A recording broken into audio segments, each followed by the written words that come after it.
Okay, Bachendri Pal के बारे में पढ़ रहे हैं। 1954 में ये पैदा हुई। उत्तरांचल के चमोली ज़िले के बम्पा गांव में इनका जन्म हुआ था और 24 मई 1954 में हुआ। और उनकी माँ का नाम हंसा देगी नेगी और पिता किशन सिंह पाल की वह तीसरी संतान है, मतलब कि तीसरी। हाँ, और पिता पढ़ाई का खर्च उठाने में असमर्थ थे, मतलब कि उनकी फाइनेंशियल कंडीशन ज़्यादा अच्छी नहीं थी। फिर भी बचेंद्री को 8वीं से जो आगे की पढ़ाई जो थी उसका खर्चा उन्होंने कैसे उठाया, सिलाई कढ़ाई करके, यानी कि खुद वो सिलाई कढ़ाई करती थी ताकि वो आगे पढ़ सके। और 10वीं पास करने के बाद उनके स्कूल के प्रिंसिपल ने उन्हें बचेंद्री को आगे पढ़ने के लिए मनाया, सहमत किया। और इतनी ज़्यादा विषम परिस्थितियाँ, विषम यानी कि बहुत मुश्किल कठिनाइयों के बावजूद भी उन्होंने संस्कृत में MA किया। फाइनेंशियल कंडीशन अच्छी नहीं है तो भी MA संस्कृत में किया है और B.Ed की परीक्षा भी हासिल की। क्लियर।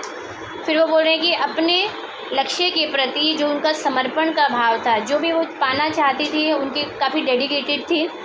तो एवरेस्ट पर विजय पाने वाली वो पहली पर्वतारोही बनी, महिला पहली भारतीय पर्वतारोही बनी। और अब ये ऐसा क्यों हुआ उनके साथ, उसके बारे में हम पढ़ेंगे। क्योंकि वो पहाड़ों पर रहने वाली थी, ठीक है ना। क्योंकि उनका पहाड़ों पर बच्चा खेलना कूदना, स्कूल जाना, सब ऊपर नीचे वो चढ़ते ही थे। और इनका जबकि जो बड़ा भाई था वो पहाड़ों पर चढ़ने से इन्हें रोकता था, क्योंकि उसे लगता था कि कहीं बहन है गिर नहीं जाए। और इनसे 6 साल जो छोटा भाई था वो पहाड़ पर चढ़ने के लिए इनको उकसाता रहता था, ठीक है। वो उकसाता था कि चढ़ नहीं सकती, जैसे कि टीस करते हैं जैसे छोटे भाई बहन आपस में एक दूसरे को। तो तब बचेंद्री को काफ़ी फील होता था, बहुत बुरा सा लगता था कि वो उसको अंदर से यूँ फील होता था कि मेरा बड़ा भाई ये क्यों नहीं समझता है कि जब छोटा भाई चढ़ सकता है तो मैं क्यों नहीं चढ़ सकती, भले ही मैं लड़की हूँ तो भी। क्योंकि उसको यूँ लगता था कि क्यों लड़कियों को इतना कोमल समझा जाता है, क्यों नाजुक समझते हैं, गलत है, हम भी कर सकते हैं। और फिर पहाड़ों पर चढ़ने की जो उनकी इच्छा थी वो बचपन में ही पूरी हो गई, क्योंकि वो चढ़ती थी, क्योंकि उनके घर का आसपास का माहौल ही ऐसा था। और इनका जो परिवार था, साल के कुछ महीने, एक आपने कभी देखा होगा, कभी आप पहाड़ों में जाएं तो काफ़ी सारे घर होते हैं जो एकदम ऊपर टॉप पर भी बने होते हैं, नीचे भी गाँव सा बसा होता है। तो इनके साथ भी कुछ ऐसा ही था। कुछ महीने ये ऊंचाई वाले गांव में रहते थे और कुछ महीने नीचे रहते थे। ठंड का मौसम होगा शायद इस वजह से। तो जब वो जिस मौसम में वो नीचे तराई वाले गांव में आकर बसते थे तो उनका स्कूल तो ऊपर ही होता था, तो वो 5 से 6 मील पहाड़ चढ़कर ऊपर जाती थी। तो उनकी वो क्या थी, आदत सी बन गई थी पहाड़ों को चढ़ने की बचपन से ही। अब वो कह रहे हैं कि जब इधर बचेंद्री की जब पढ़ाई पूरी हो गई थी तो इंडियन माउंटेन फाउंडेशन, उन्होंने एवरेस्ट अभियान पर जाने के लिए जो लेडीज़ थी उनको ढूंढना शुरू किया, वे कौन साहसी ऐसी औरतें हैं, खोज शुरू हो गई। तो बचेंद्री ने इस दल के अंदर शामिल भी हो गई, उन्होंने हिस्सा ले लिया। और ट्रेनिंग के दौरान बचेंद्री ने 7500 मीटर की ऊंची मान चोटी, जो उस चोटी का नाम है मान, ठीक है, उस पर चढ़कर सफलतापूर्वक, मतलब कि वो चढ़ चुकी थी, 7500 मीटर की ऊंचाई पर वो चढ़ी। और कई महीनों के अभ्यास के बाद वो दिन आ ही गया जब उन्होंने एवरेस्ट पर विजय पाने के लिए प्रयाण किया, यानी कि स्टार्ट हो गया था, उनकी जर्नी स्टार्ट हो गई। क्लियर। क्योंकि पहले तो छोटी मोटी जर्नी उनको करनी पड़ती थी, बाद में एवरेस्ट में जाएंगी। बचेंद्री ने एवरेस्ट की विजय को, अपनी जो भी पर्वतारोहण की उनकी जो पूरी यात्रा है उसका वर्णन इस चैप्टर में है, आप पढ़ेंगे। छोटी छोटी बातों को उन्होंने बताया है, वो कहाँ तक पहुँचे, कौन से कैंप तक पहुँचे, सब आप पढ़ेंगे। फिर वो बोल रहे हैं कि प्रस्तुत अंश उसी विवरण से लिया है, यानी कि उन्होंने अपनी जो बायोग्राफी ये लिखी है वहीं से ये जो हम चैप्टर पढ़ेंगे ये उसी का ही एक छोटा पार्ट है जो हम पढ़ेंगे।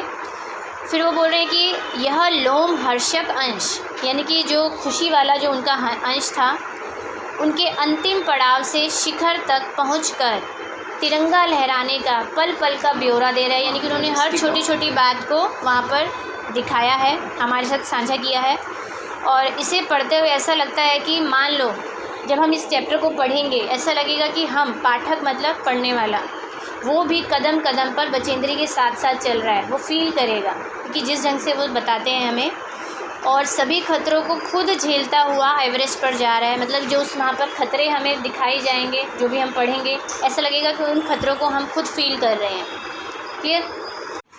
देखिए, उन्होंने बोला कि अब एवरेस्ट का जो अभियान था वो कब स्टार्ट हुआ था? 7 मार्च को। दिल्ली से काठमांडू के लिए फ़्लाइट, हवाई जहाज़ से सब लोग आए, फ़्लाइट चली वहाँ से। तो एक मजबूत अग्रिम दल, यानी कि कोई भी एक टीम जब कहीं जाती है उससे पहले एक टीम को वहाँ भेजा जाता है, ताकि वो वहाँ का थोड़ा सा मुआयना करे, रास्ता सही करे, ताकि पीछे वाले लोग इजीली आगे से जा सके। तो यानी कि पहले जो टीम जाएगी नेचुरली वो पीछे वालों से ज़्यादा बेटर होगी, एक्सपर्ट होगी ना, तो मजबूत दल इसीलिए बोला गया है।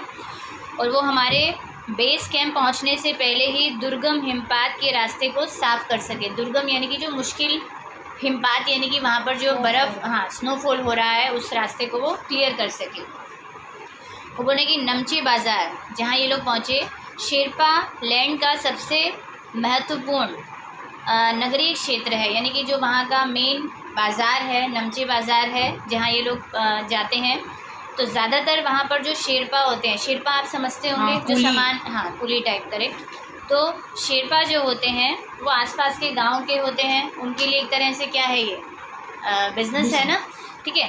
तो नमचे बाज़ार ही था जहाँ पर सबसे पहले बचेंद्री पाल ने एवरेस्ट को निहारा था, देखा था। आप कभी भी जाते हैं, हमको पहाड़ दिखाई देते हैं, तो उन्होंने नमचे बाज़ार से एवरेस्ट को देखा। और जो नेपालियों में सागर माथा के नाम से प्रसिद्ध है, यानी कि जब नमचे बाज़ार से आप जो एवरेस्ट को देखते हैं तो नेपाली लोग उसको सागर माथा कहते हैं, उस सीन को लगा लीजिए आप, ठीक। और वो कहती है कि मुझे ये नाम बहुत अच्छा भी लगा था। जब वो एवरेस्ट को गौर से देख रही थी तो वो उसको एक बड़ा भारी बर्फ़ का प्लूम, मतलब कि फूल, जिसको उन्होंने प्लूम कहते हैं एक्चुअली, उसके जैसा लग रहा था। और जो अब क्यों लग रहा था, बर्फ़ इस तरह से बनी हुई होगी, उसको फ्लावर की तरह दिखाई दे रही होगी, इसीलिए उन्होंने उसको वैसा बोला।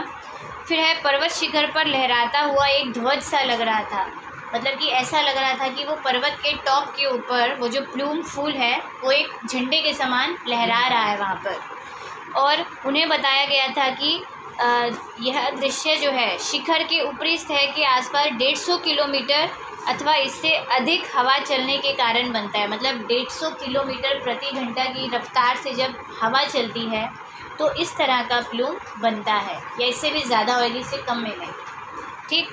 फिर है क्योंकि तेज़ हवा से सूखा बर्फ़ पर्वत पर उड़ता रहता है, सूखी हुई बर्फ़ उड़ती है, और बर्फ़ का ये जो ध्वज है, ध्वज यानी कि जो झंडा हमको दिख रहा है, ऐसा लग रहा है कि वो 10 किलोमीटर लंबा हो, ऐसा लग रहा था। कोई छोटा मोटा नहीं था, 10 किलोमीटर लंबा जितना वो बर्फ़ का झंडा उनको प्रतीत हो रहा था। क्लियर? प्रतीत थोड़ी ना हो रहा, दिखाई दे रहा था उनको, ऐसा लग रहा था, ठीक। फिर है शिखर पर जाने वाले हर व्यक्ति को दक्षिण पूर्वी पहाड़ी पर इन तूफ़ानों को झेलना पड़ता है। जो भी शिखर पर जाते हैं, दक्षिण यानी कि साउथ, पूर्वी यानी कि ईस्ट, ठीक है, इस तरफ से जो भी तेज़ हवाएं चलती हैं उनको सबको झेलना ही पड़ता है, खासकर जब मौसम ज़्यादा ख़राब होता है। बारिश का दिन हो गया, और मुझे डराने के लिए ये सब बातें इनफ थी, तेज़ हवा है, जो भी है, हिमपात होता है, लेकिन फिर भी वो बोल रही है कि मैं एवरेस्ट के प्रति मैंने जो उसका अनोखा चित्र देखा, मैं उसके प्रति आकर्षित थी, अट्रैक्ट थी, और इन सभी जो भी कठिनतम जो भी चुनौतियां थी उन सबको झेलने के लिए वो तैयार हो चुकी थी। अब देखिए 7 मार्च को चले हैं, क्लियर। उसके बाद है बच्चे 7 मार्च को उनका चला था, उसके बाद वो बोल रहे हैं कि 26 मार्च को वो पेरिस पहुंचते हैं, और हिम संखलन के कारण, यानी कि बर्फ़ के खिसकने के कारण उनको वहाँ खबर मिलती है कि एक शेरपा की, एक कुली की मृत्यु हो गई है बर्फ़ के खिसकने से। तो मतलब बहुत ही दुखद भरा उनको समाचार मिलता है। और खुम्बू हिमपात उन्होंने जगह का नाम दिया हुआ है जहाँ पर ज़्यादा स्नोफॉल हो रहा होता है, खुम्बू। तो वहाँ पर जो भी अभियान दल जा रहा था तो बाईं तरफ, बाईं का मतलब होता है लेफ़्ट, ठीक है, बाईं तरफ सीधी पहाड़ी के खिसकने से, लेफ़्ट साइड की सीधी पहाड़ी खिसक गई थी, और लहौत्से की ओर से एक बहुत बड़ी, लहौत्से भी एक जगह का उन्होंने नाम दिया हुआ है, जैसे खुम्बू है, लहौत्से है, एक बड़ी बर्फ़ की जो चट्टान थी वो नीचे खिसक आई थी। मतलब इतना सब हो गया था, इस वजह से एक शेरपा की मृत्यु हो गई और 16 शेरपा कुलियों के दल में से एक की डेथ हो गई और जिसमें से 4 लोग घायल भी हो गए थे। ये ध्यान रखना है आपने, छोटी छोटी बातें हैं। 16 में से एक की डेथ हुई, 4 घायल हुए। और इस समाचार के मिलने से अभियान दल के जितने भी सदस्य थे उन सब के चेहरे पर अवसाद छा गए। अवसाद यानी कि सब मायूस से हो गए थे, दुखी हो गए थे। और उनके जो नेता थे पूरी टीम के, कर्नल खुलर जो उनके नेता हैं, उन्होंने सीधा बोला, क्लियर बोला कि एवरेस्ट जैसे महान अभियान पर जाने के लिए मतलब इस तरह के खतरों का भी हमें सामना करना पड़ता है और कभी कभी तो मृत्यु को भी हमें सहज भाव से स्वीकार करना पड़ता है। सहज भाव यानी कि ईजीली, मृत्यु भी किसी की हो सकती है, तो आपको इन सब चीज़ों में घबराना नहीं चाहिए। ये सब तो नॉर्मल बातें हैं। क्लियर। अब ये इनके मेन हेड हैं कर्नल खुलर। उनके जो उपनेता हैं यानी कि वाइस, उससे अंडर में जो हैं उपनेता प्रेमचंद जी हैं, जो अग्रिम दल का, जो इनसे पहले वाला दल वहाँ पहुँचा था, उसका नेतृत्व कर रहे थे, उसकी लीडरशिप कर रहे थे। 26 मार्च को पेरिस लौट आए थे। इन्होंने 26 मार्च को शुरुआत की, वो पेरिस लौट आए थे। और हमारी पहली बड़ी बाधा खुम्बू हिमपात की स्थिति से उन्होंने उनको अवगत कराया। अभी सबसे पहले जो उनको खुम्बू जो जगह है वहाँ पर हिमपात जो हो रहा है उसके बारे में बताया। उन्होंने क्या बताया कि उनके दल ने कैंप 1 जो कि 6000 मीटर की ऊंचाई पर है, ब्रैकेट में दिया है, जो हिमपात के ठीक ऊपर है, वहाँ तक का तो इन लोगों ने रास्ता साफ़ कर दिया है। और उन्होंने ये भी बताया कि पुल बनाकर, रस्सियाँ बांधकर, क्योंकि ऊपर जाने के लिए वो लोग बनाते हैं ना, टेम्परेरी पुल बनाते हैं, रस्सियाँ बांधकर झंडियों से रास्ते को चिन्हित कर दिया। यानी कि कहीं कहीं उन्होंने छोटी छोटी झंडियाँ लगा दी होंगी जिससे आपको निशानी मिल जाएगी, आपको यहाँ से जाना है।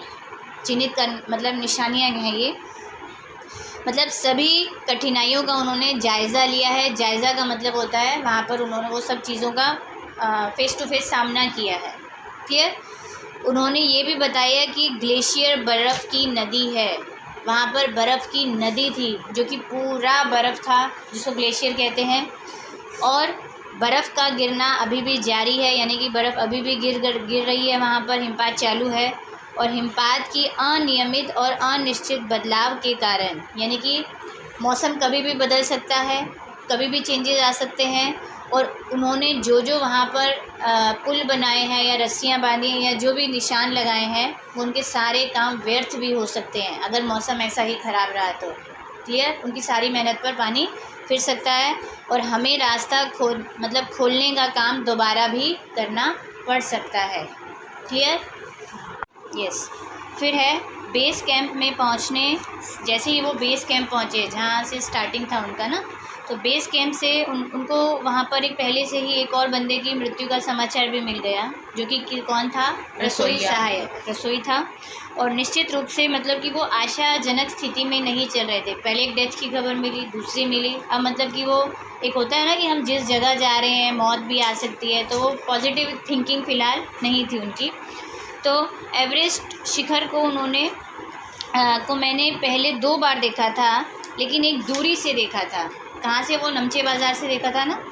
बेस कैंप पहुँचने पर दूसरे दिन मैंने एवरेस्ट पर्वत को और इसकी श्रेणियों को, यानी कि उसके पास जो पहाड़ियाँ लगती हैं, चेन जो होती हैं, उनको देखा। वो एकदम भौचक्की हो गई, यानी कि हैरान हो गई। और एवरेस्ट, लौत्से और नुत्से की ऊंचाइयों से, ये सब भी पहाड़ों के नाम है बच्चे, एवरेस्ट, नुत्से, लौत्से, यस, उनकी ऊंचाइयों से घिरी हुई जो बर्फीली टेढ़ी मेढ़ी जो नदियाँ जा रही थी बर्फ़ की, उनको वो बस निहारती ही रही, क्योंकि उनको बहुत अच्छी सी लग रही थी, वो सुंदर लग रही थी। मतलब मन में डर था कि पता नहीं वहाँ तक पहुँचेंगे या नहीं पहुँचेंगे, लेकिन एवरेस्ट को जब वो देख रहे हैं तो उनको ऐसा लग रहा है कि नहीं, मुझे वहाँ पहुँचना है, ऐसी वाली फीलिंग थी। क्लियर। अब हिमपात अपने आप में एक तरह से बर्फ़ के खंडों का, हिमपात होता क्या है? बर्फ़ का गिरना।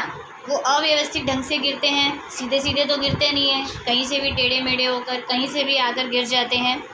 और हाँ, तो वो बोल रहे हैं कि हमें ऐसा बताया गया था कि ग्लेशियर जब के बहने से बर्फ़ में हलचल हो जाती है। हलचल यानी कि एकदम वो भी जैसी पिघलेगी तो फिर वो बड़े बड़े खंड नीचे आकर गिरने लग जाते हैं। बर्फ़ की चट्टानें अचानक से, तत्काल मतलब अचानक से गिर जाती हैं, और दूसरी मतलब कि एक तरह से ख़तरनाक स्थिति धारण कर लेती है। बड़े बड़े बर्फ़ के टुकड़े आकर अगर गिरने लगेंगे तो सामने वाला तो घबरा ही जाएगा ना, ठीक। और सीधे धरातल पर दरार पड़ने का विचार, और दरार का भी गहरे चौड़े हिमवदर में बदल जाने का जो विचार था, मतलब उस चीज़ का ख्याल मात्र ही उसे बहुत ही डरावना लगता है। ऐसा उन्होंने क्यों बोला? जब बड़ा बड़ा बर्फ़ का टुकड़ा आकर धरातल पर गिरेगा, नीचे भी पूरी बर्फ़ है, और उन्होंने क्या बोला था, ग्लेशियर जैसा है, कांच जैसा होता है, उसकी अगर टुकड़े हो गए, हिमवदर मतलब उसमें भी अगर दरार आ गई, ठीक है, तो सामने वाला घबरा जाएगा ना, पता लगे अंदर चले गए हम। तो वो एकदम, वो कहते हैं कि ऐसा ख्याल भी हमारे लिए डरावना सा प्रतीत होता है। और इस बात की जानकारी उनको पहले से ही पता थी, और हमारे संपूर्ण प्रवास के दौरान जो भी जितना समय वो वहाँ पर रहे, तो 1 दर्जन आरोहियों को और कुलियों को प्रतिदिन ये सारा का सारा जो भी मतलब होना था, खतरनाक स्थिति जो थी, 1 दर्जन यानी कि कम से कम 12 व्यक्ति थे, और उनके साथ जितने भी कुली थे उन सबको हर दिन छुएगा, ये डर भी छुएगा, और वो बर्फ़ किसी के ऊपर भी आकर के गिर सकती है, किसी के साथ कुछ भी हो सकता था। क्लियर? अब वो बोल रहे हैं दूसरे दिन नए आने वाले अपने अधिकांश सामान को, यानी कि अब उनको सामान भी ऊपर लेकर जाना था, खाने पीने का, ऊपर जा रहे हैं, कितना भी समय लग सकता है ना, तो जो भी सामान था हिमपात के आधे रास्ते तक वो ले गए थे, जहाँ तक स्नोफॉल हो रही थी आधे रास्ते तक वो अपना सामान ले गए। और वहाँ पर उन्हें डॉक्टर मीनू मेहता मिलती है, जो कि उनको किस चीज़ की जानकारी देती है कि एल्युमिनियम की सीढ़ियों से अस्थाई पुलों को बनाना, अस्थाई यानी कि जो परमानेंट नहीं है, टेम्परेरी हैं, उनको बनाना, लट्ठे यानी कि वो जो लकड़ी के बड़े बड़े होते हैं, उनसे रस्सियों का उपयोग कैसे किया जाना है, और बर्फ़ की जो भी आड़ी तिरछी दीवारें हैं उनके ऊपर रस्सियों को बांधा कैसे जाएगा। और हमारे अग्रिम दल ने अभियांत्रिक कार्यों के बारे में इनको सारी जानकारी उस समय वहाँ पर दी, सेकेंड डे। क्लियर? जब वो वहाँ पर सामान लेकर गए। अब तीसरा दिन क्या होता है, हिमपात से कैंप 1 तक सामान ढोकर चढ़ाई करने का जो अभ्यास था वो उनका निश्चित था, उनको सामान पूरा उठा करके कैंप 1 तक पहुंचना था बेस कैंप से। फिर है रीता, गोम्बू और मैं, 3 पर्सन है बच्चे, रीता, गोम्बू और मैं यानी कि बचेंद्री साथ साथ चढ़ाई चढ़ रहे थे, और उनके पास एक वॉकी टॉकी भी था, जिससे कि वो अपने हर कदम की भी कहाँ तक वो पहुंच गए हैं बेस कैंप तक अपनी पूरी जानकारी भी पहुंचा रहे थे। और जो उनके नेता कर्नल कुलर थे काफ़ी प्रसन्न थे उनसे, क्योंकि उन्होंने जब उनको कैंप 1 तक पहुंचने की अपनी जानकारी दी तो वो बहुत खुश हुए, क्योंकि वो महिलाएं थी जो कि पहले वहाँ पहुंच गई थी, इस चीज़ के लिए वो खुश हो गए थे कि तुम टाइम से पहुंच गए हो। फिर है अंगदोर्जी, लोपसांग और गगन बिस्सा, ये 3 पर्सन है। अंततः लास्ट में साउथ पोल पहुंच गए। क्लियर? फिर है 29 यानी कि 29 अप्रैल को 7,900 मीटर पर उन्होंने कैंप 4 भी लगा दिया। बजिए, कैंप 1 है, फिर साउथ पोल है, अभी कैंप 4 की बात आ गई है, बीच वाले कैंप का भी हमें जिक्र नहीं हुआ है। तो कैंप 4 लगाया, तो यह संतोषजनक प्रगति थी, यानी कि वो वहाँ तक पहुँच गए, इट मीन्स रास्ता थोड़ा थोड़ा क्लियर है, वहाँ इजीली पहुँच जाएंगे ये लोग। फिर है, अब वो ये बोल रहे थोड़ा सा पास्ट में जा रही है कि जब अप्रैल में मैं बेस कैंप में थी, तेंजिन अपनी सबसे छोटी बेटी डेकी के साथ हमारे पास आए थे, और उन्होंने इस बात को हमें विशेष तौर से बताया था। क्या बताई थी वो बात? कि प्रत्येक सदस्य और प्रत्येक कुली से, शेरपा से हमें बातचीत करनी है। बातचीत क्यों करते हैं वो लोग? ताकि सबको आश्वासन रहे, ठीक है ना, थोड़ा सा उनको भी अच्छा फील हो, मतलब डर नहीं लगे उन लोगों को, इसीलिए उन्होंने हर बंदे से बातचीत की थी। और जब बचेंद्री जी की बारी आई थी उनसे बात करने की, तो उन्होंने अपना परिचय क्या दिया था, ये क्वेश्चन आंसर्स भी हैं आपके, कि मैं एक नौसिखिया हूँ। नौसिखिया यानी कि नहीं अभी ट्रेनिंग ली है मैंने, और एवरेस्ट मेरा पहला ही अभियान है। तो तेंजिंग उस समय हंसकर उन्होंने क्या जवाब दिया था कि एवरेस्ट उनके लिए भी पहला अभियान है। वो बात अलग है कि शिखर पर पहुंचने से पहले वो 7 बार एवरेस्ट पर जा चुके हैं, मतलब कि चोटी पर नहीं पहुंचे थे, शिखर पर, ठीक है। और फिर भी उन्होंने अपना हाथ इनके कंधे पर रखा था, जैसे कि एक तरह से होता है ना कि आश्वासन दे दी, हाँ शाबाशी कह लीजिए, कि कहा था कि तुम तो एक पक्की पर्वतीय लड़की लगती हो और तुम्हें तो शिखर के ऊपर पहले ही प्रयास में पहुंच जाना चाहिए। मतलब एक जब कोई सामने वाला ऐसे बोल देता है तो एक थोड़ा सा उत्साह आ जाता है, सामने वाला नहीं करने वाला भी करने लग जाता है। ओके, अब बोल रहे हैं कि 15-16 मई 1984 को बुद्ध पूर्णिमा के दिन, ये छोटी छोटी बातें हैं, आपसे पूछी जा सकती हैं MCQs में, मैं फिर बोल रही हूँ, ठीक। तो जब कैंप 3 में ये तंबू के बुद्ध पूर्णिमा के दिन लाओत्से की बर्फीली सीधी ढलान पर ये लोग गए थे, तो सुंदर रंगीन नायलॉन से बना हुआ तंबू था, वो इसके अंदर थी कैंप 3 में। और इनके साथ 10 और व्यक्ति थे, जिसमें से लोब्सांग तशरीन उनके तंबू में थे और एनडी शेरपा और बाकी के 8 अन्य जो शेरपा थे, मतलब मजबूत थे, ऊंचाइयों पर रहने वाले थे, वो बाकी दूसरे तंबुओं में थे। वो बोल रहे हैं कि मैं गहरी नींद में सोई हुई थी और रात को लगभग 12:30 बजे उनके सिर के पिछले हिस्से पर इनको ज़ोर से कुछ फील हुआ कि उन्हें कुछ आकर लगा है। सख्त चीज़ उनसे टकराई और उनकी अचानक से नींद खुल गई और एक धमाका भी हुआ ज़ोर से। और इनको क्या लग रहा है कि एक ठंडी कोई चीज़ है जो इनको कुचलते हुए लेकर के चल रही है और इनको सांस लेने में भी दिक्कत हो गई। यानी कि एक बर्फ़ का बड़ा सा पिंड इनके ऊपर आकर गिरा था और वो इसको ऐसे ऐसे रोल करता हुआ वो लेकर जा रहा था, ठीक है। अब वो बोले कि ये क्या हो गया था।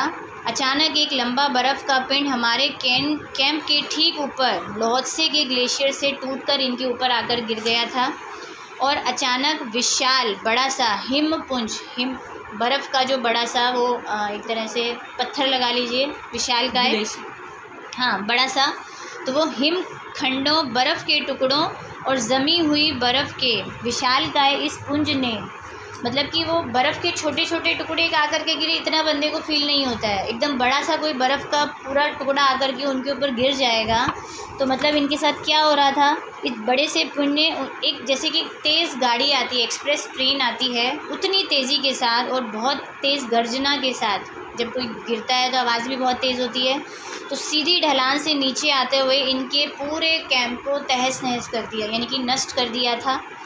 और वास्तव में हर बंदे को, जितने भी वहाँ लोग थे, सबको चोटें लगी थी। ये तो फिर भी इनके साथ ज़्यादा हुआ था, घायल हो गई थी। लेकिन अच्छी बात ये थी, आश्चर्य की बात ये थी कि उस समय किसी की मृत्यु नहीं हुई थी। ये उनके लिए खुशी की खबर थी। अब उस समय क्या हुआ था, वो जो पूरा बर्फ़ का टुकड़ा जब आकर के गिरा था तो लोब्सांग ने अपनी स्विच छुरी से, ये भी क्वेश्चन पूछा जाता है, बर्फ़ को हटाया किससे जाता है, स्विच छुरी की मदद से। उसने फटाफट उसके तंबू का रास्ता साफ़ करने में सफल हो गए पूरा, क्योंकि बर्फ़ से भर गया था वो। और फिर उन जो बचेंद्री थी वो बर्फ़ के अंदर धंस गई होंगी ना, तो उसको बचाने की कोशिश में लग गए, बर्फ़ निकालने लग गए।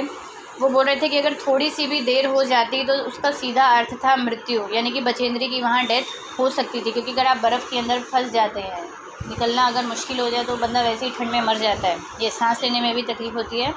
तो बड़े बड़े हिमपिंडों को बहुत मुश्किल से उन्होंने हटाया और उसके चारों तरफ जो भी जमा हुआ बर्फ़ था उसकी उन्होंने खुदाई भी शुरू कर दी और उसको बर्फ़ की कब्र से बाहर निकाला। वो बर्फ़ में ही फंसी हुई थी, ठीक है। तो उसको खींच लाने में जितने भी उनके बंदे थे वो सब सफल हो गए थे, वो बच गई थी। फिर है कि सुबह तक सारे वहाँ पर सुरक्षा दल भी पहुँच गए, क्योंकि वो ऊपर पहुँच गए थे, नीचे से लोग आने में समय लगता है ना। सब लोग वहाँ पहुँच गए और 16 मई को सुबह 8 बजे अब सभी लोग कहाँ पहुँच गए हैं, कैंप 2 में पहुँच गए। मतलब एक कैंप नीचे, कैंप 2 ऊपर, पहले बेस कैंप, फिर कैंप 1, अब कैंप 2 पहुँच गए हैं।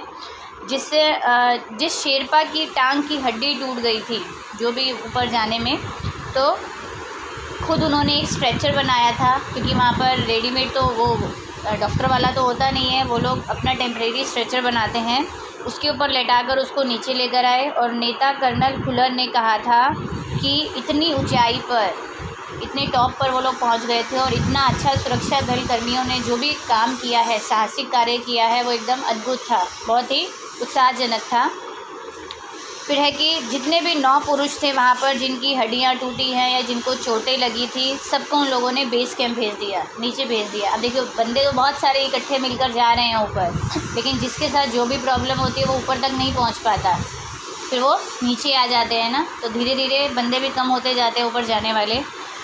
फिर कर्नल फुलर ने मुड़कर बचेंद्री की तरफ कहा था कि तुम भयभीत तो नहीं हो, मीन्स डरी हुई तो नहीं हो, बिकॉज हादसा उन्हीं के साथ हुआ था। तब उन्होंने पूछा था तो उन्होंने मना कर दिया, नहीं सॉरी हाँ, भयभीत तो नहीं हो, तो उन्होंने कहा हाँ, लेकिन उन्होंने बोला कि क्या तुम वापस जाना चाहोगी, तब उन्होंने मना कर दिया था कि नहीं, वो आगे जाना चाहती थी। तो फिर जैसे ही वो साउथ पोल कैंप पहुंच गई, साउथ पोल कैंप कहाँ है, कैंप 4 के बाद है, ठीक है ना, कैंप 4 को कहते हैं ना, नहीं कैंप 4 के बाद है वो, मैं आपको आगे बताऊंगी। फिर है अगले दिन की उन्होंने अपनी, क्योंकि साउथ पोल कैंप के बाद वो उनका अंतिम कैंप था, उसके बाद डायरेक्ट उन्होंने शिखर कैंप पर जाना था, लास्ट वाला कैंप, ठीक है। तो अगले दिन की उन्होंने अपनी महत्वपूर्ण चढ़ाई की तैयारी शुरू कर दी। अब उससे क्या है, उनको जो भी सामान साथ में लेकर जाना था, जिसके अंदर खाना हो गया, कुकिंग गैस, कुछ ऑक्सीजन के सिलेंडर उठाकर साथ चलें, क्योंकि ऊपर जैसे जैसे ऊपर जाएंगे ऑक्सीजन की मात्रा कम होती जाती है ना, तो उनको सिलेंडर की ज़रूरत पड़ती है। 1:30 बजे उनके पास बिस्सा आता है, कोई और पर्सन है बिस्सा, और उसने उसको चाय और गर्म पानी, उसने मुझे चाय के लिए पानी गर्म करते हुए देखा। जय और मीनू भी उसके पीछे थे, ये 2 और उसके दोस्त हैं, बिस्सा, जय, मीनू, तीनों गए। बिस्सा दोस्त नहीं है, मतलब वो तो वैसे ही आया। तो जय मीनू उसके साथ उसके पीछे पीछे आ रहे थे। अब वो बहुत टेंशन में थी, चिंतित थी, क्योंकि वो कह रहा है कि मुझे अगले दिन उनके साथ ही चढ़ाई करनी थी, क्योंकि वो आए अभी हैं, थके हुए होंगे, उनको भी रेस्ट की ज़रूरत है, क्योंकि वो धीरे धीरे आ रहे थे। और धीरे धीरे आ क्यों रहे थे, क्योंकि वो भारी सामान उठा करके आ रहे थे, है ना, क्योंकि बोझ लेकर चल रहे हैं, और वो भी बिना ऑक्सीजन के वो लोग ऊपर चल रहे थे। अब देखिए वो बोल रहे हैं कि उसके जो दोस्त थे वो पीछे पीछे आ रहे थे, अभी पहुँचे नहीं थे, तो उसको टेंशन क्या थी कि उनके साथ उसने अगले दिन की चढ़ाई करनी है। तब उसने ये डिसीज़न लिया कि अपने जो भी उसके दल के दूसरे सदस्य हैं, दोपहर के बाद वो उनसे उसके पास जो उसने गर्म पानी, चाय का जो भी कर रही थी, तैयारी कर रही थी, तो उसने एक थर्मस में जूस भरती है और एक में चाय भरती है, और उसने नीचे जाने का डिसीज़न ले लिया। और जैसे ही उसने अपने कैंप के बाहर कदम रखा, बहुत बर्फ़ीली हवाएं चल रही थी, ठंड बहुत ज़्यादा थी। और फिर जैसे ही वो बाहर निकलती है, मीनू उसको वहीं पर मिल जाती है। फिर मीनू की मुलाकात हुई। की और जय, ये 2 पर्सन हैं जो अभी भी पीछे थे, और जय जो था उसको जेनेवा स्पर की चोटी के पास ही मिल जाता है, ठीक है, ठीक नीचे मिल जाता है। एक चोटी का नाम है, की एक बंदे का नाम है, ओके। जय जेनेवा स्पर की चोटी के नीचे मिल जाता है उसको, और उसने जो वो थर्मस में चाय और जूस लेकर आई थी, वो कृतज्ञतापूर्वक उनको पी लेता है। लेकिन वो उसको, जय जो है, नीचे जाने से रोकता है, क्योंकि हवाएं चल रही हैं, भी कुछ हो सकता है, वो उसको मना करता है। लेकिन बचेंद्री को क्या होता है कि अब उसका एक साथी और भी नीचे है, कि वो कह रहा है कि मुझे की से भी मिलना था, और मैंने थोड़ा सा और नीचे मतलब कि नीचे की तरफ वो जाती है, तो वो उनसे भी मिल जाती है। और की जब उसको देखता है, वो एकदम हैरान, हक्का बक्का सा हो जाता है, और वो उसे सामने से बोलता है भी तुमने इतना बड़ा जोखिम क्यों लिया बचेंद्री, भी क्यों नीचे आई, मैं ऊपर आ ही जाता। लेकिन वो दृढ़तापूर्वक, यानी कि उसके शब्दों में एक स्ट्रॉन्ग सा था, उसने ऐसा करके बोला कि मैं भी औरों की तरह पर्वतारोही हूँ, मतलब कि तुम मुझे कमज़ोर मत समझो, मैं भी पर्वत पर चढ़ने वाली हूँ, और तभी मैं इस टीम में आई हूँ, दल में आई हूँ, और फिज़िकली, शारीरिक रूप से मैं फ़िट हूँ, ठीक हूँ, और अपने दल के सदस्यों की मदद मुझे क्यों नहीं करनी चाहिए, ये मतलब कि मेरा हक है, अधिकार है, क्योंकि अगर हम मिल बांट के कुछ चीज़ करते हैं तो वो इजी हो जाती है चीज़ें, है ना। तो की इस बात पर हंसता है, और वो पेय पदार्थ से अपनी प्यास बुझाता है। मीन्स पेय पदार्थ क्या है, जूस और चाय, पीने वाली चीज़ें। लेकिन की के पास जो भी सामान होता है, किट होती है, जो भी वो सामान उठाकर चल रहा होता है, वो बचेंद्री को नहीं देता है, भी वो अकेला खुद ही उठाकर उसको ऊपर तक लेकर जाता है, ठीक है। देखिए वो बोल रहे हैं थोड़ी देर के बाद साउथ पोल कैंप से लाहाटू और बिस्सा, ये 2 पर्सन मिलने के लिए नीचे आ गए। मिलने कैसे आ गए, वो जो चाय वाय लेकर नीचे गई थी वहाँ पर आ गए। और हम सब साउथ पोल पर जैसी भी सुरक्षा और आराम की जगह उपलब्ध थी, मतलब जितना कन्वीनियंट था उन लोगों ने आराम किया, उस पर लौट आए।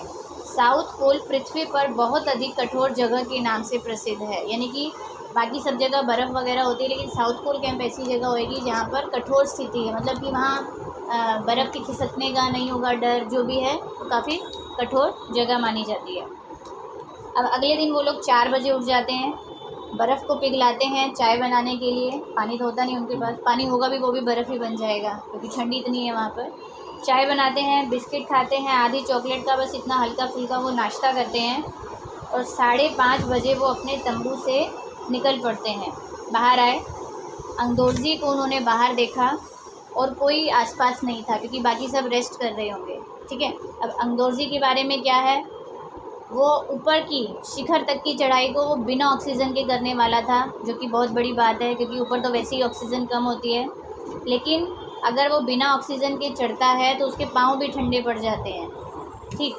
और अगर वह ऊंचाई पर लंबे समय तक खुले में और रात में अगर शिखर कैंप नहीं जाना चाहता था, ना तो वो खुले में जाना चाहता था, ना वो रात के समय और ठंड होती है, पाँव ठंडे पड़ते हैं, उसका प्रॉब्लम है, तो वो जाना ही नहीं चाहता था उस समय। इसीलिए वो चाहता था कि वो जिस दिन वहाँ पर जाए और तुरंत ही उसी दिन लौटकर रिटर्न नीचे आ जाए।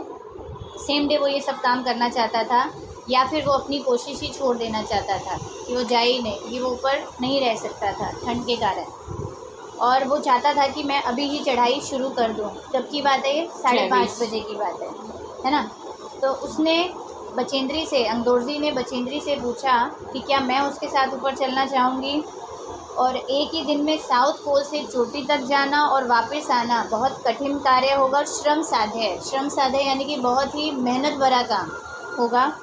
और इसके अलावा अंगदोर्जी के अगर पाँव ठंडे पड़ जाएं तो उसका नीचे आना भी मुश्किल है। अगर पाँव ठंडे होंगे तो उतरना नेचुरली चलने में बहुत तकलीफ़ होगी। तो ये एक तरह से जोखिम भरा कार्य था, उसको अंदर सोच कर भी चलना था ये बात। लेकिन फिर भी वो बचेंद्री बोल रही है कि मुझे अंगदोर्जी के ऊपर पूरा भरोसा था, विश्वास था, और साथ साथ मैं आरोहण की क्षमता और कर्मठता के बारे में भी आश्वस्त थी। आरोहण क्या होता है, चढ़ना, पर्वत पर कैसे चढ़ा जाता है, उसकी कितनी कैपेसिटी है, क्षमता है, और कर्मठता यानी कि परिश्रम, ठीक है, उसके बारे में वो सेटिस्फाइड थी कि अंगदोर्जी भी पूरी मेहनत करेगा, मैं भी करूँगी।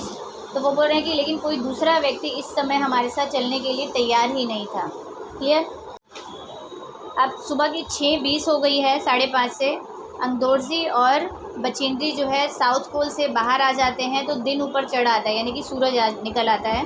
हल्की हल्की हवा भी चल रही है, ठंड बहुत ज़्यादा है। मैं अपने आरोही उपस्कर, यानी कि आरोही का मतलब भी वही चढ़ना होता है। चढ़ने के लिए आपको जो चीज़ों की रिक्वायरमेंट होती है उसे एक तरह से उपकरण कह लीजिए आप, ठीक है। चढ़ने वाले उपकरण में वो काफ़ी सुरक्षित थी और गर्म थी। मीन्स जो भी उन्होंने कपड़े पहने होंगे या जो भी सामान लेकर, वो मतलब सेफ़ थी, मतलब उन्हें यूँ नहीं लग रहा था कि कुछ प्रॉब्लम होने वाली है। उन्होंने बिना रस्सी के ही चढ़ाई की, ठीक। और अंगदोर्जी एक निश्चित गति से ऊपर चढ़ रहे थे। निश्चित गति यानी कि उसकी स्पीड एक तरह से जो भी थी ना, फिक्स थी, हाँ, कंटिन्यू वो चले जा रहे थे एक ही स्पीड से, और वो भी उनके साथ साथ चल रही थी, तो उन्हें कठिनाई महसूस नहीं हो रही थी, मतलब इनको लग रहा था कि हाँ ये कंफर्टेबल है। जमे हुए बर्फ़ की सीधी और ढलाऊ चट्टान इतनी सख्त और भुरभुरी थी। ढलाऊ का मतलब क्या होता है, ऐसे डाउन वाली, ठीक है, ढलान वाली जो चट्टानें होती हैं। और भुरभुरी का मतलब होता है बर्फ़ आ रही है, टूटी हुई बर्फ़ है, खिसकने का भी डर होता है ना, पाँव स्लिप होने का। तो ऐसा लग रहा था कि शीशे की मानो चादरें बिछी हुई हों, कांच की चादर बिछी हुई हो। चलना मतलब कि बहुत संभल कर चलना पड़ता है इंसान को, यस। तो उन्होंने बर्फ़ को काटने के लिए फावड़े का इस्तेमाल किया, और इतनी सख्ती से बचेंद्री ने बोला कि मुझे फावड़ा इस्तेमाल करना पड़ा कि जमे हुए बर्फ़ की धरती को, मतलब फावड़ा उसका दांत काट सके, मतलब बहुत सख्त थी वो बर्फ़ जमी हुई थी। तो नेचुरली आपको दम भी ज़्यादा लगाना पड़ेगा उसे तोड़ने के लिए। चलने नहीं बच्चे, जहाँ आप कांच के ऊपर चलोगे तो आप पाँव स्लिप हो जाएगा, आप नीचे जा सकते हो। तो वो काट काट के चल रहे होंगे ताकि साइड बाय साइड चले, ऐसा कुछ होगा। मैंने उन खतरनाक स्थलों पर हर कदम अच्छी तरह से सोच समझकर उठाया, क्योंकि वो कहीं पर भी जा सकते थे, खाई में भी गिर सकते थे, कुछ भी हो सकता था, तो सोच समझकर उन्हें चलना था। अब वो बोल रहे कि 2 घंटे से कम समय में ही वो शिखर कैंप तक पहुंच गई। ये उनका लास्ट कैंप है, 2 घंटे भी नहीं लगे उन्हें। और अंगदौर्जी ने पीछे जब मुड़कर देखा और उनसे पूछते हैं कि क्या थक गई हैं, बचेंद्री से पूछा, तो उन्होंने कहा नहीं, जिसे सुनकर वो बहुत हैरान हो जाते हैं और खुश भी होते हैं और कहते हैं कि जो पहले वाला यहाँ दल आया था उसे यहाँ पहुँचने में, मतलब साउथ पोल से शिखर कैंप तक पहुँचने में उन्हें 4 घंटे लगे थे, और अगर हम इसी तेज़ी इसी स्पीड से चलते रहे तो हम 1 बजे तक अपनी चोटी पर पहुँच जाएंगे। ठीक है, ऐसा उनका अनुमान था। देखिए यहाँ उन्होंने बोला था कि वो 1 बजे तक पहुँच जाएंगे शिखर तक। अब लाहाटू जो था उनके पीछे पीछे आ रहा था। अभी 2 पर्सन थे, तीसरा पर्सन लाहाटू है। और जब हम दक्षिणी शिखर के नीचे आराम कर रहे थे, मतलब 2 घंटे जब ऊपर चढ़ाई, शिखर कैंप तक पहुंचने के बाद उन्होंने थोड़ा सा रेस्ट किया, तब तक लाहाटू इनके पास आ गया था। थोड़ी थोड़ी चाय पीने के बाद इन्होंने फिर से चढ़ाई चढ़नी शुरू कर दी। लाहाटू एक अपने साथ नायलॉन की रस्सी लेकर आया था, क्लियर, और अंगदौर्जी और जो बचेंद्री थे वो रस्सी के सहारे ऊपर चढ़ रहे थे। आसान हो जाता है, कॉटन नहीं होता, नायलॉन यानी कि थोड़ा सा मिक्स होता है उसके अंदर, सिंथेटिक हो गया मिक्स। ठीक है, तो जबकि लाहाटू एक हाथ से रस्सी पकड़े हुए बीच में चल रहा था, मतलब कि वो रस्सी के सहारे नहीं चल रहा था, एक्चुअली उसने रस्सी खुद की सुरक्षा के लिए नहीं बल्कि हमारे इनके बैलेंस के लिए पकड़ी हुई थी, ताकि बैलेंस होकर के ये लोग ऊपर इजीली चढ़ सके। ठीक है, इधर उधर नीचे ना गिरें जो भी है। और लाहाटू ने क्या ध्यान दिया कि ऊंचाइयों पर चढ़ने के लिए नॉर्मली 4 लीटर ऑक्सीजन की अपेक्षा नहीं, हाँ, लगभग 2.5 लीटर ऑक्सीजन प्रति मिनट की दर से लेकर चढ़ रही थी। कौन? बचेंद्री। उन्होंने ऐसा नोटिस किया कि वो 2.5 लीटर के हिसाब से चल रही हैं। तो जैसे ही उन्होंने उनका जो नॉब होता है, एकदम रेगुलेटर जो है, उनकी आपूर्ति को, ऑक्सीजन की आपूर्ति को बढ़ाया, मतलब 2.5 लीटर से 4 लीटर किया, तो बचेंद्री को एकदम से बहुत अच्छा महसूस हुआ। अब वो जिस रास्ते पर चल रही थी तो उन्हें ज़्यादा कठिनाई भी अनुभव नहीं हो रही थी, बिकॉज ऑक्सीजन उनको ज़्यादा मिल रही थी। अब पहले वो कम लेकर चल रही थी। फिर दक्षिणी शिखर के ऊपर की जो हवाओं की जो गति थी वो बहुत ज़्यादा तेज़ हो गई थी। उस ऊंचाई पर तेज़ हवा के झोंके और भुरभुरे बर्फ़ के कण, अब बर्फ़ जो छोटे छोटे होते हैं उड़ते हैं, हवा जब तेज़ होगी वो इनको आकर लगते भी होंगे, उड़ रहे थे, जिससे दृश्यता यानी कि उनकी जो रोशनी होती है, कुछ भी देखने की जो पावर है, वो एकदम शून्य हो गई थी, क्योंकि बर्फ़ इधर उधर उड़ रही है, इनको सब कुछ प्रॉपर दिखाई नहीं दे रहा होगा ना। तो अनेक बार देखा, ऐसा लगता था कि केवल थोड़ी दूर बाद ही ऊंची चढ़ाई नहीं है, ऐसे उनको लगता था। जैसे होता ना, फॉग आ जाता है, हमें नज़र नहीं आता, बस धुंध टाइप में। तो ढलान एकदम सीधा नीचे चला गया, मतलब वो थोड़ा थोड़ा, और अचानक से वो नज़दीक आते हैं। अब क्या देखते हैं कि ढलान नीचे की तरफ है, बंदा गिर भी सकता है ना, थोड़ी थोड़ी दूर पर। तो अचानक से बचेंद्री को लगता है कि मानो मेरी सांस ही रुक गई, डर गई वो अचानक से। और फिर अचानक से उसे एक विचार आया, उन्होंने सोचा कि अब बस अब वो सफलता के बिल्कुल पास पहुंच गई हैं। 23 मई 1984 के दिन वो अपने शिखर पर, चोटी पर, दोपहर के 1:07 पर एवरेस्ट की चोटी पर खड़ी थी। दोपहर को आइडिया उनका बराबर था, 1 बजे तक लिया था, 1:07 पर पहुंच गए। और एवरेस्ट की चोटी पर पहुंचने वाली वो पहली भारतीय महिला थी। एवरेस्ट की शंकु की चोटी पर, शंकु मतलब होता है बच्चे कौन शेप, वैसी चोटी थी। इतनी जगह नहीं थी कि 2 व्यक्ति साथ साथ खड़े हो सकते थे, वहाँ पर इजीली खड़े हो जाते। अब जहाँ पर कोन वाले ही जगह होगी वहाँ नेचुरली बहुत सारे लोग तो इकट्ठा खड़े हो नहीं सकते हैं, 3 पर्सन तो थे, है ना। तो फिर चारों तरफ हज़ारों मीटर लंबी सीधी ढलान को देखते हुए उनके सामने सबसे बड़ा क्वेश्चन ये भी था कि सुरक्षा का था। वो ठीक ठाक पहुँच तो गए हैं, नीचे भी उतर आए, खाली वहाँ पहुँचना उनका मकसद नहीं था। तो सबसे पहले उन्होंने बर्फ़ के फावड़े से बर्फ़ की खुदाई की, ताकि वो प्रॉपर वहाँ पर सुरक्षित ढंग से खड़े हो सके। पहला काम उन्होंने ये किया, खुद को स्थिर किया वहाँ। और इसके बाद अपने घुटनों के बल वो बैठ गई और बर्फ़ को उन्होंने अपने माथे से लगाया, जैसे कि एक तरह नेचुरल सी बात है, वो इतनी बड़ी उन्होंने उपलब्धि हासिल की वहाँ पहुँचकर। तो वो वहाँ पर माथा टेकती हैं और उन्होंने सागर माथे की ताज का चुम्बन लिया, यानी कि चोटी को चूमा उन्होंने खुशी से। बिना उठे ही उनके पास जो भी थैले के अंदर दुर्गा माँ की तस्वीर थी, हनुमान चालीसा थी, उन्होंने उसे निकाला, जो भी है एक लाल कपड़े में उसे लपेटा और उसे बर्फ़ में दबा दिया और थोड़ी बहुत पूजा अर्चना की। मतलब आप ये चीज़ नोटिस करिए, जब इतनी बड़ी उन्होंने उपलब्धि हासिल की, उन्होंने सबसे पहले भगवान को याद किया, जो कि अच्छी बात है। उनके अंदर अभिमान नहीं आया ना, भगवान को याद करते हैं। और फिर उसके बाद उन्हें अपने माता पिता का भी ध्यान आया। भगवान के बाद हर कोई माता पिता को याद करता है, वो भी किसी भगवान से कम नहीं होते हैं। फिर जैसे वो उठती हैं, वो अपने हाथ जोड़ती हैं। उसके बाद उनका कौन था? गुरु। गुरु कौन है? फ़िलहाल उनके वहाँ रज्जू नेता अंगदोर्जी, जिनके सहारे वो यहाँ तक पहुँची थी। रज्जू का मतलब होता है जो रस्सी के सहारे जिसके साथ आप चढ़ते हैं, ठीक है, वो उनके नेता थे। उनके सामने वो आदर, उनको सम्मान देती हैं। और अंगदोर्जी जिन्होंने उन्हें बहुत ज़्यादा प्रोत्साहित किया, यहाँ तक आने में एनकरेज किया था और उन्हें एक लक्ष्य तक पहुँचा दिया। और उन्हें बिना ऑक्सीजन, मतलब अंगदोर्जी ने दूसरी बार एवरेस्ट की चढ़ाई की, वो भी बिना ऑक्सीजन के। ऐसा तो इस कारण से उन्होंने उन्हें बधाई भी दी भी आपने सेकंड टाइम में बिना ऑक्सीजन के यहाँ तक पहुँच गए हैं। फिर उन्होंने इसे गले से लगाया और कान में उनको क्या फुसफुसाया, मतलब कान में धीरे से क्या बोला कि दीदी तुमने बहुत अच्छी चढ़ाई की है और मैं बहुत प्रसन्न हूँ। शायद वो उससे उम्र में छोटे होंगे या वैसे ही सम्मान से दीदी बोल रहे होंगे, पता नहीं मुझे भी। कुछ समय के बाद सोनम पुलजर पहुँचे, ये चौथा पर्सन है, ठीक है। वो यहाँ पहुँच जाता है और उन्होंने फ़ोटो लेने शुरू कर दिए। हम पुलजर मतलब वही ना सरनेम जो फोटो होगी। खींचते हैं। हाँ, हो सकता है, मुझे नहीं पता। सोनम उनका नाम है। तो इस समय तक लाहाटू ने उनके नेता, जो कि बेस कैंप में थे, उनके नेता कौन थे? वो नहीं, कर्नल खुलर, ठीक है ना।